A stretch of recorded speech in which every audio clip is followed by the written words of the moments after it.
All right, thank you, Francesco, for the introduction. So we are here to talk about the Erlang Ecosystem Foundation.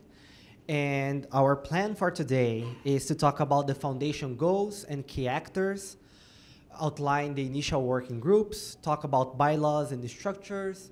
Then we're going to explore the roadmap before we jump to questions. So let's get started. All right, so what is the foundation goal, right? One of the most important questions we're going to answer today. So the foundation goal, the goal of the Erlang Ecosystem Foundation is to grow and support a diverse community around the Erlang and Elixir ecosystem, encouraging the continued development of technologies and open source projects based on or around its runtime and languages. So a key word here is diverse. We are talking about diversity of individuals, but also diversity in technologies. So this is not necessarily about Erlang or Elixir. It's about all the programming languages, all the technologies that run on the Erlang virtual machine. And even if we're talking about the Erlang virtual machine, today the implementation that all of us love and use is the Beam, right? But maybe in the future, we may even have alternative like VM implementations. And we want to support them too if the community starts using it and starts adopting it. Right, so the important thing here is that the foundation is about what the community chooses, right? So it is from the community to the community. So let's see some examples, right? So that's the goal. How do we want to put this goal into practice, like in real life, right? So what are the key objectives of the foundation? So we want to help coordinate efforts between languages to provide user better support, tooling, and environment. Another example is to support and fund initiatives by the community and working groups. We are going to talk about what are the working groups throughout the presentation, and we're going to explore this a little bit more. We want to expand the ecosystem through training, marketing, case studies, and other ways to increase the diversity, for example. And we want to complement Ericsson and other stakeholders on evolving projects that are vital to the community, such as Beam itself, one good example. So the other thing that I want to do before we jump into the very specific aspects of the foundation is to introduce the key actors that we have in the foundation. So for now, it's just a very brief introduction to the key actors and overview, and we are going to go deeper into the relationship and each of them as we go through the talk. So members, that's you, us, human beings. Only individuals can be member of the foundation. And the members, they dictate the future of the foundation. Okay, this is very important. And there are two main ways that we are going to do that. So one is by voting. So one of the things that we're going to do, we are going to vote in many different things as members, all of us, right, when we join the foundation. And we are going to vote, for example, who are in the board of directors. And we're going to talk about the board of directors soon as well. The other thing that we can help dictate the future of the foundation is by contributing or funding the foundation itself. Okay, so speaking about board of directors, right, that's another key actor in the foundation. And the board of directors is a group of people that are more invested in the day-to-day, the operational aspects of the foundation. And one of their key responsibilities is to approve and support working groups. All right, so what are the working groups? So the working groups, they are the ones that are effectively working, acting on the foundation goals. So they are made by a group of people. Again, it's all about the people, right? It's all about the community. So they are groups of people which have a very distinct responsibility, one very distinct goal in mind. So for example, oh, we want to improve the tooling. Very fancy. So we want to improve the tooling. Yeah, we can create a working group for that. Or we want to improve the learning experience, the diversity. We can create a working group for that too. And finally, we have the sponsors. The sponsors are the ones that are going to make all of this tick, right? So most of the times, the sponsors, they are going to be companies. And for example, something like, just an example, like $10,000 is a very small amount of money for a lot of the companies that are using Erlang and Elixir in production. But for the foundation, it can be really helpful so we can fund the community and working groups that are in the foundation itself. All right, so those are the key actors. As I said, this is just a very brief overview. We are going to jump into these terms and learn more about them throughout the talk. And for that, I want to invite Per to the stage to talk about our initial working groups.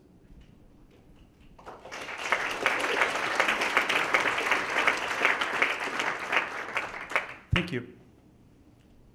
So before I go into the details of the initial working groups, I want to stress that this is only the initial working groups. This is just so we don't have a clean slate here, so we have something to get started with. The working groups will be created by you eventually, and hopefully. So let's go into the initial working groups and how we set it up. So we have a working group about language interoperability, tools, documentation, embedded systems, and marketing. And I will show them in detail.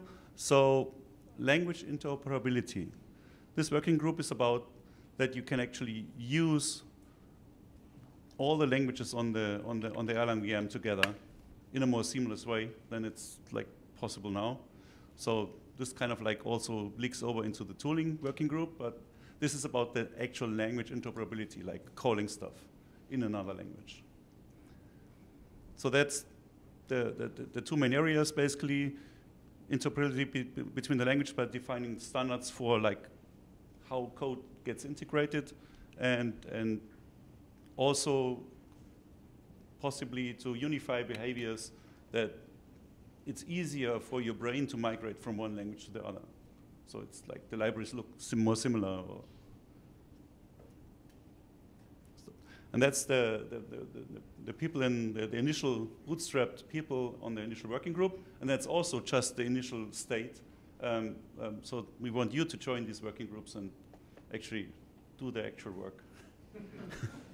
So, but we have already, of every major language on the beam, we have somebody already in this working group, which is nice. So let's move over to the next working group. Next working group is about tools, which is also about interoperability a lot. And this is about the two build tools and the package manager.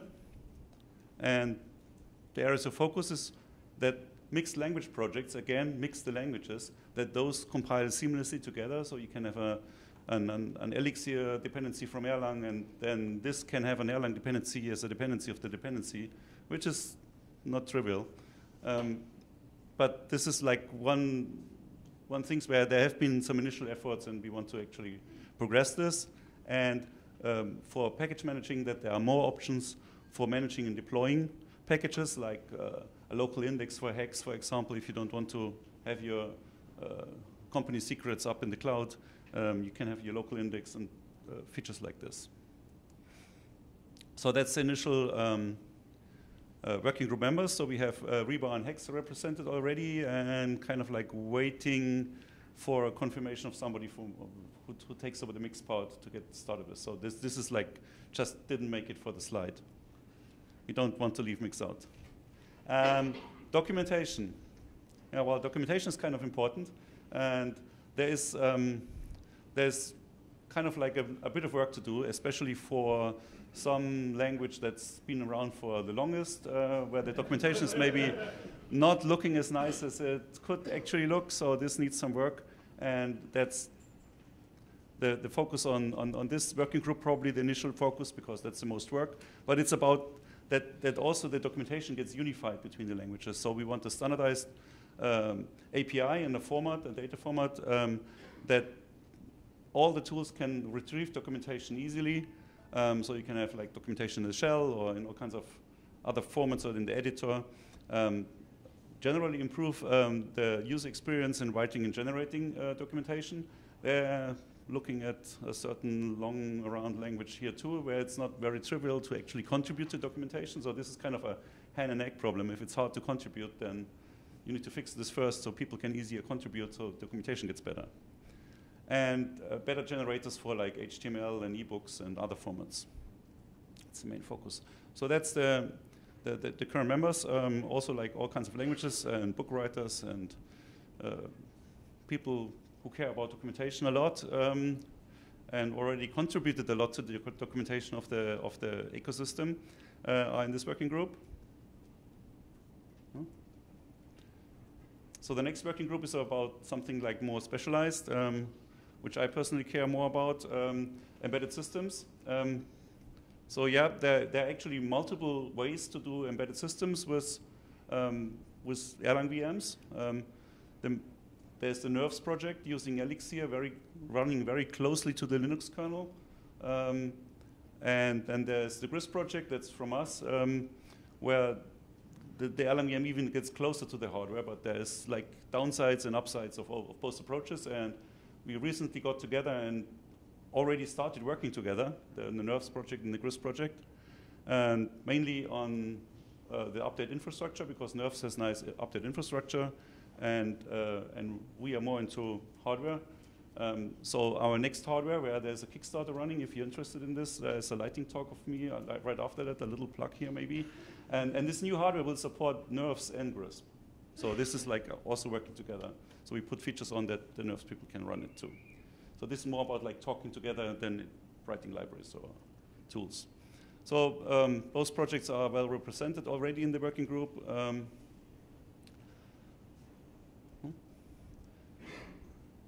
Marketing, last but not least.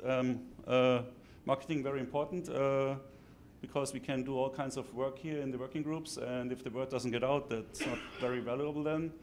Nobody would learn about it and join the working groups. So marketing, main areas of focus in the beginning, communication strategy, brand messaging, get the word out about the foundation and what it does and why you want to join or why your companies want to sponsor it. Promote the activities and result of the working group. So if the working group has done something nicely, somebody needs to put out the announcement, put it on the website. And in general, raise awareness of the whole Beam technology ecosystem to the larger technology world so that our community can grow more. So there's a lot of marketing people on the marketing working group already, and already having been very busy. We will see a little bit more of that later. One thing that you see right now is the slides. The slides look nice, so that was the marketing working group.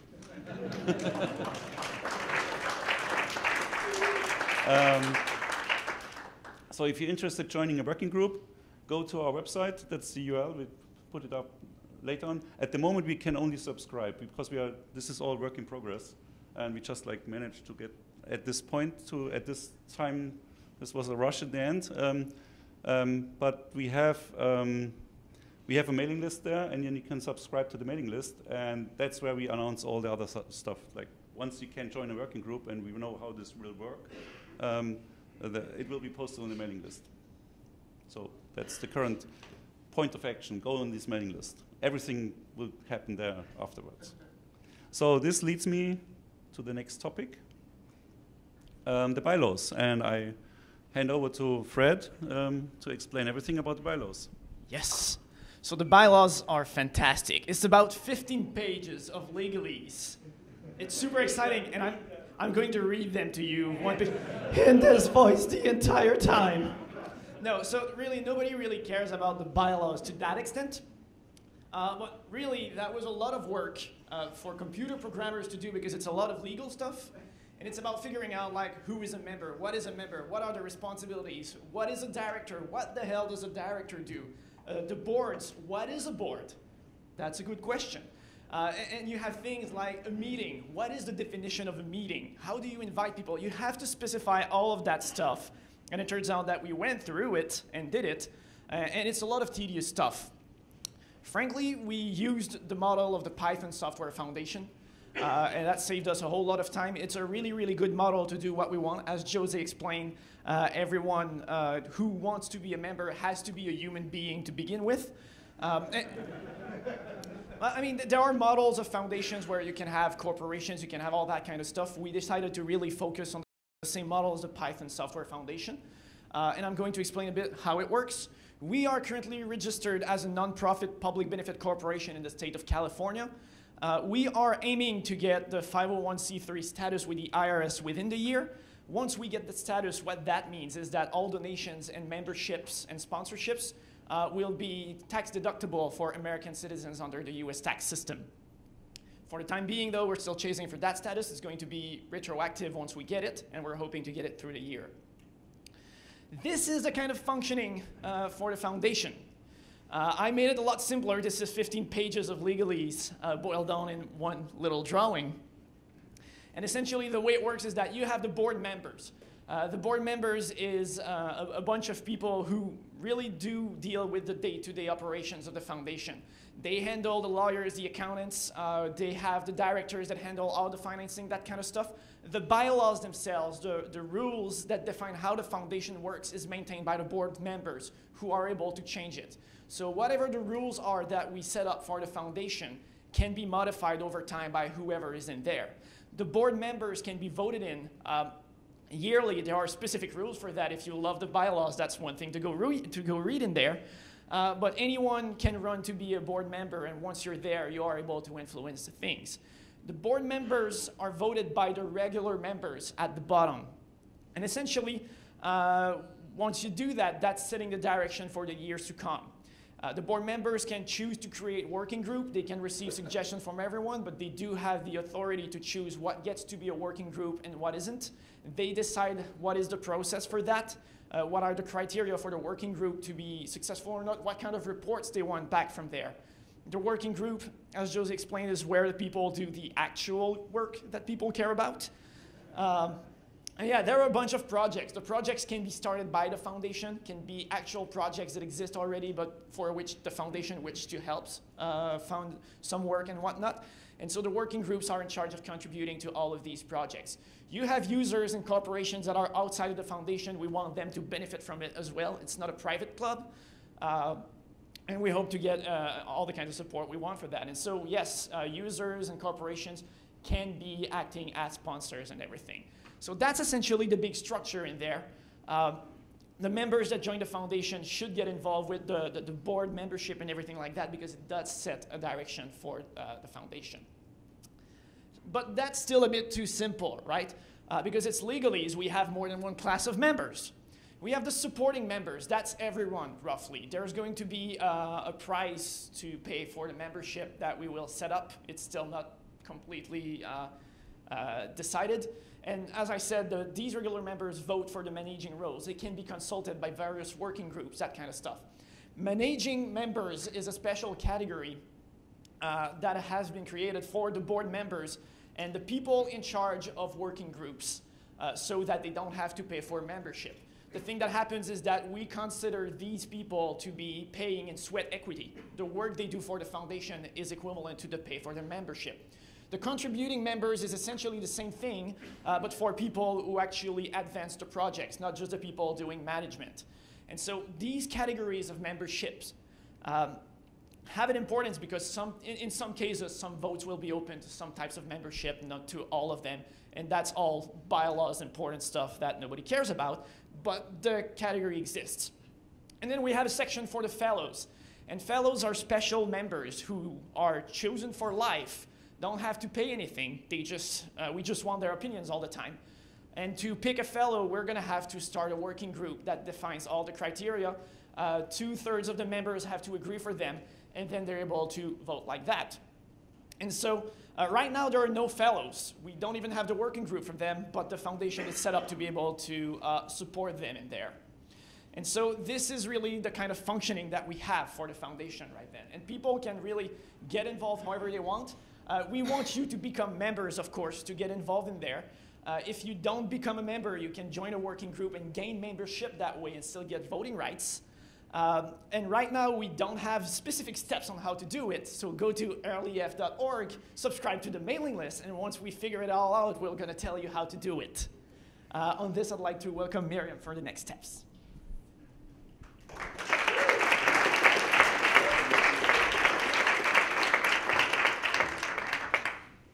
And now to the roadmap. Exciting.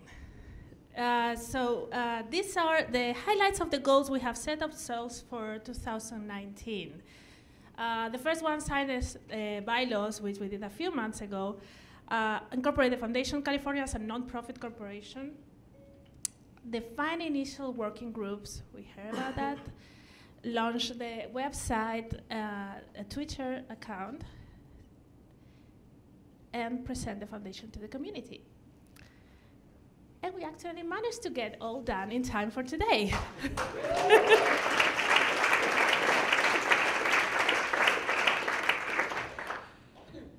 However, we have so much left to do. We hope you can help us here. We have to set up a way to onboard members, sponsors, and contributors. This means creating the database, that should be easy, but then handling all the payment platform, how do we vote, and all that. It's going to be great to find this. Establish the working group workflow, means how do people join working groups and how the working groups operate and all the bureaucracy around it. Establish the project submission structure and procedure. This means we have to define the steps to do project submissions, to ask for a grant, and the steps for the approval. In the first year, we are going to focus only on projects that will benefit the whole community. So that should be in our call for proposals. You want to start, we have the goal of founding our first project by Q2. So start thinking about that because we will soon announce how we can do, how you can submit the proposals and then they will get approved. And our last goal is to run a board election.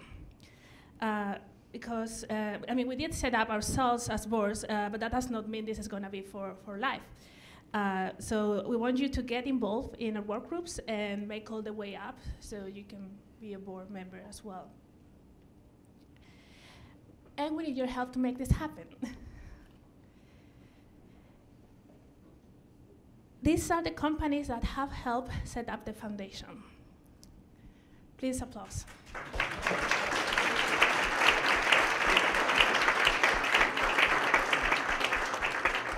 We've been working on it for a really long time, many, many hours. I'm very, very proud of what we have accomplished. And we're looking forward for other companies, for your companies, and for you to help us move this forward and to sponsor our work. And this is the board we have at the moment. Please come to stage.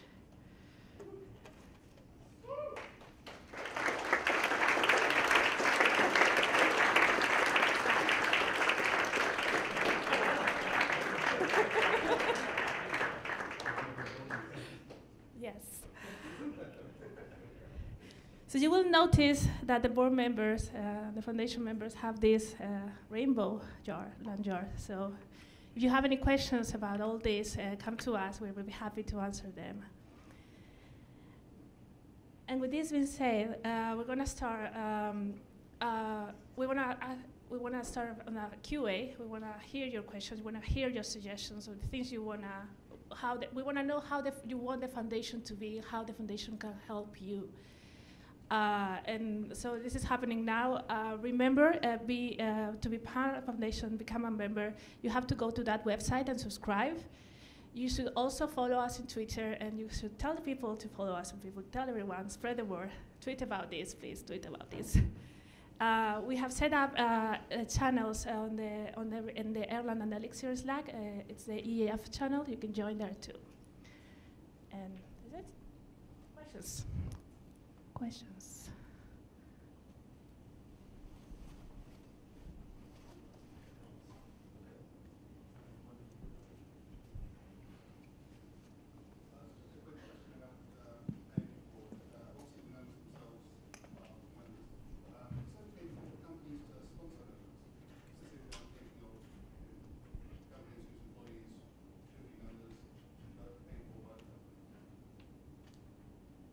Yes. Yes.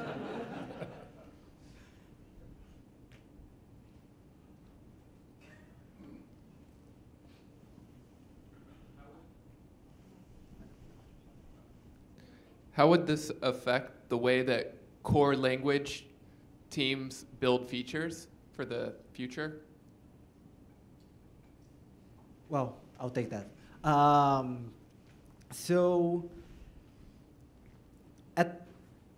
the way it helps, and the way so I'll give my personal opinion on this, right? So the way I think that this will benefit Elixir is because through the working groups, we'll be able to collaborate with everyone. And this collaboration has been happening for now, but it's kind of like ad hoc, like, you know, oh, we want to improve the documentation. Then I send one email to Kenneth, and then somebody else sends me an email. And now that if we have a working group, for example, we can unify the efforts and have everybody in the same place, and then the community can know that that work is happening, and they can find ways that they can get involved, because today it's just out there in our emails, and there is no unique place where we can talk about it, where the community can join and give their own opinion. So I think there is this aspect that is going to help a lot for everybody to see how everything that's happening in the ecosystem, how the languages want to be closer to each other. But besides that, each language, they're still going to have their own roadmap and their own plans that may not necessarily be attached to the foundation. So the foundation is really on consolidating everything that it's part of the ecosystem that we have in common. So in short, it means that if there is something interesting, some good project that you want to try, but don't have the ability to talk to every person within Ericsson, WhatsApp, Erlang, Elixir, whatever, you come to Foundation, you form a working group, and we try to do that together. I think, yeah, together we're stronger, and that's why we're all on stage today. Hi, first of all, awesome, thank you. I saw Fred's very detailed diagram about how the whole thing works. And I noticed that projects were outside of the foundation. Does the working group kind of like build the project like an incubator, and it's like under the foundation until it's not, and it's set free into the world? Or does the foundation kind of maintain stewardship of that project going forward in perpetuity? So any of those options are viable. So we could keep things inside the foundation. We can spin them off, or we can just pay other things to organizations to do stuff, right? Assuming that we have enough funds to do that, right? But I don't think there's no a priori reason why we maintain control of things, and there's no a priori and I think working groups would mostly make the decisions themselves about how they logically wanted their activities to go in the, you know, I think we will end up with a situation where we don't want to be encouraging people to do work which ends up in closed source area. So I think collectively we would all decide that was a bad idea. But again, we're not mandated by the bylaws to do any or all of those things. I mean, that's an individual choice you'll have to defend in your working group, and then arguably present to the board and say, we want to do this. And I would hope that the board would not get in your way generally to do what you thought was a decent idea. I'd like to add that, yes, in the bylaws, there's also a clause that all the software that the foundation works on has to be open source. So even if we wanted to keep it inside, it has to be visible to people. And in the drawing, I put it outside specifically for that kind of question. Like, we don't have to own all of the software that's going to be worked on. Pretty much everything that we have so far in the foundation is working on community projects that we don't aim to take ownership of. But there's nothing that would really prevent the foundation from starting its own project that it manages internally, and where all the core committers are part of the foundation. But yeah, the idea is to go with the community. We don't want to hijack the community. It's a complement to the community. So most of the projects already in the wild should probably remain in the wild, unless everyone really wants to bring it under the control of the foundation or something. If it gets abandoned. If it gets abandoned, yeah, no, nothing gets abandoned. No.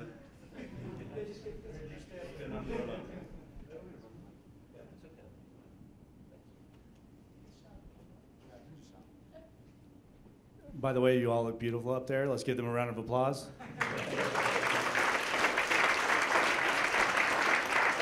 Can you guys go down the line and just introduce yourself to anybody that maybe doesn't know who everybody is?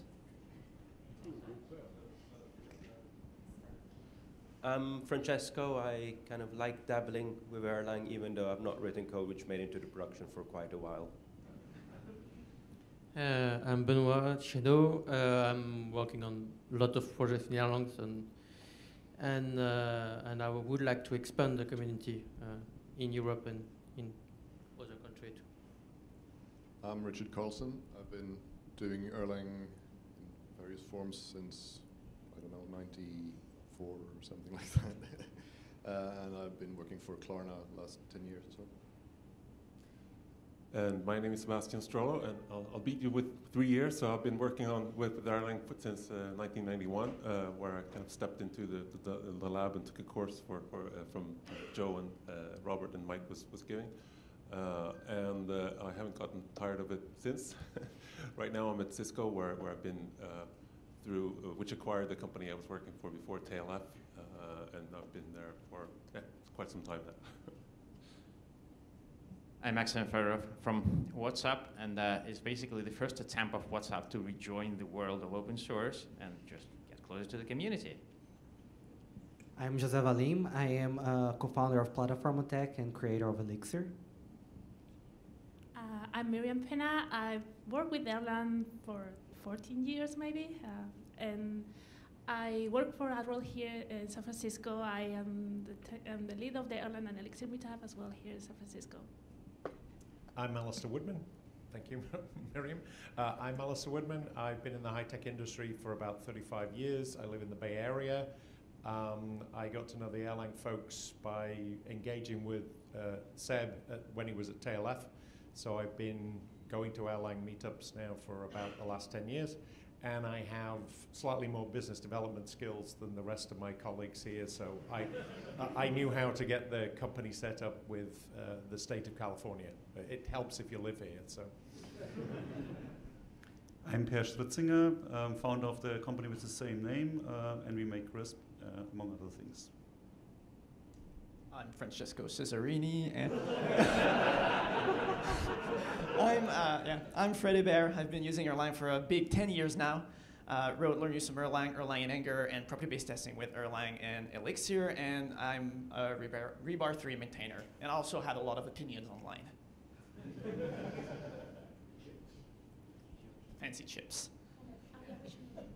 Can we have a shout out to our marketing folks as well who are not? We also have Kenneth Lundin, who's on the board. He has been, for probably 20 years now, more than 20 years, managing the OTP team within Ericsson, and has been liaising with us, and has been the face outwards, towards in the open source world.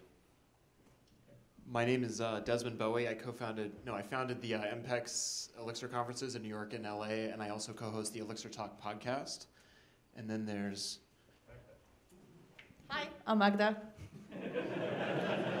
Magda's also on the marketing committee. Who else are we missing? Anyone? Ben Marks.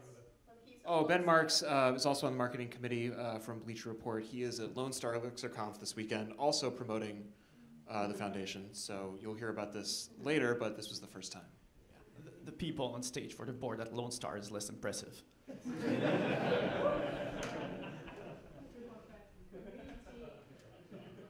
So, you'll recognize us. We've got the colorful lanyards, and the foundation is here for you. So it's there for you and for what you want to do with it. So come speak to us at the party, and come up with your ideas and discuss them, and and give us all the feedback you need. We're just going to continue now. We're going to have drinks, canapes. And we've managed, there are 4 companies which need to be acknowledged. We've opened up the doors for this keynote to the wider kind of San Francisco Bay Area, Erlang and Elixir communities. And we just wanted to thank Pierre Stritzinger, the company behind GRISP, and Key Multimedia, the company behind BarrelDB, Plataforma Tech, so the home of Elixir, software shop, and Erlang Solution, scalability and reliability architects. And they've managed, they've chipped in together to open up and pay for the drinks for everyone else who wasn't at the conference. So a big thank you to them.